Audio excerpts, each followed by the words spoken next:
Hey everyone, Ariel Adams here with aBlogtoWatch. Today I'm going to review the Elka X01. This particular version is the X01-0901, and there's a very similar version of this watch, almost identical, but the only difference is it doesn't have the date window.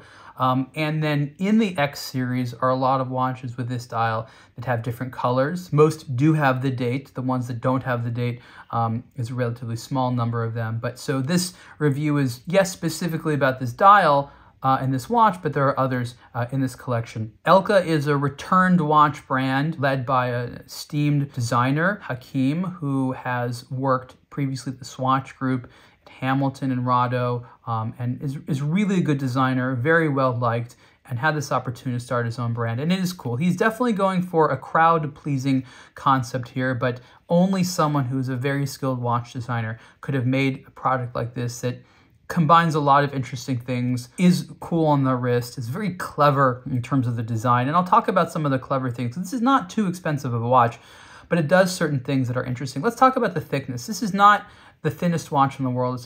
It's just under 11 millimeters thick, but it does some tricks to wear very slim on the wrist. And again, that's actually quite a feat on a NATO because you have this extra space because of the nylon material.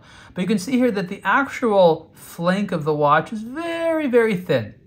And that's a design strategy, especially since it's brushed, to make it look thinner, to visually look thinner. Then the underside is polished, plus it's very rounded, right? And then, of course, you have this heavily domed box-style sapphire crystal, which also helps hide depth. So this watch feels very thin, even though it's quite average, actually, in terms of the thickness. And I also want to call your attention again to the sapphire crystal here. I'm going to turn the watch at some extreme angles. And you'll see something very interesting. There's sort of a step in the crystal. And what that does is it creates an interesting sense of distortion when looking at the hands from certain angles. This is similar to the look you'd have in certain old dials. And so what this has done, this is sort of a trick to sort of evoke a nostalgic, antique sense to this watch. You don't, this is a thoroughly modern watch, but this sort of tricks your mind. Is this an older thing?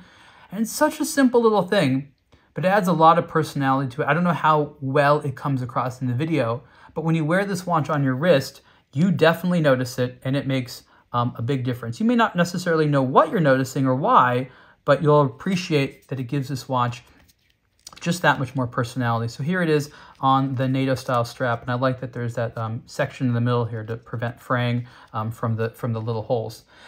40.8 millimeters wide, I think is the official dimensions there. So you can see it feels pretty thin on the wrist there. If it wasn't for the NATO, you could wear it on different straps. Of course, it would be even thinner. The dial is inspired by, old gauges and dashboard instruments. It specifically is inspired by, aviation instruments, but it's all very heavily curated to have the right track, the right size, the right hands, the right proportions, the right tan color to give it that sort of aged look. And Elka Watch just, did a very good job in making sure that all those elements were really refined. The only thing about the watch that I would like to see be upgraded was water resistance. It does not have a screw down crown, and the water resistance is 30 meters. Not the end of the world, and probably won't affect the vast majority of wear, but I would like to see this be just that much more closer to a sports watch in performance with maybe a screw down crown and 50 or 100 meters of water resistance. Very small thing to complain about, but that's really all I have to say about this, because I just enjoyed wearing this so much. Inside the watch is this Swiss-made Le Jouperet G100 movement. No, you can't see it through the case back there. This is a relatively new breed of movements that we've been talking about a lot, and I'm not going to go too much into it here, but 4 hertz and close to 3 days of power reserve, and in a price that's actually, I think, a little bit less than ETA. It's based on some Citizen Group technology, because that's who owns Le Jouperet, but this is a Swiss-made movement, and you're going to see more of the G100 in future watches. And so Elka, of course, is an innovator and was able to very quickly identify that that was going to be an awesome movement for their applications. And they were right. So this, again, is the Elka X Series watch, the X01-0901. Retail price is 1,569 Swiss francs. And you can see the full review on aBlogtoWatch. Thanks so much.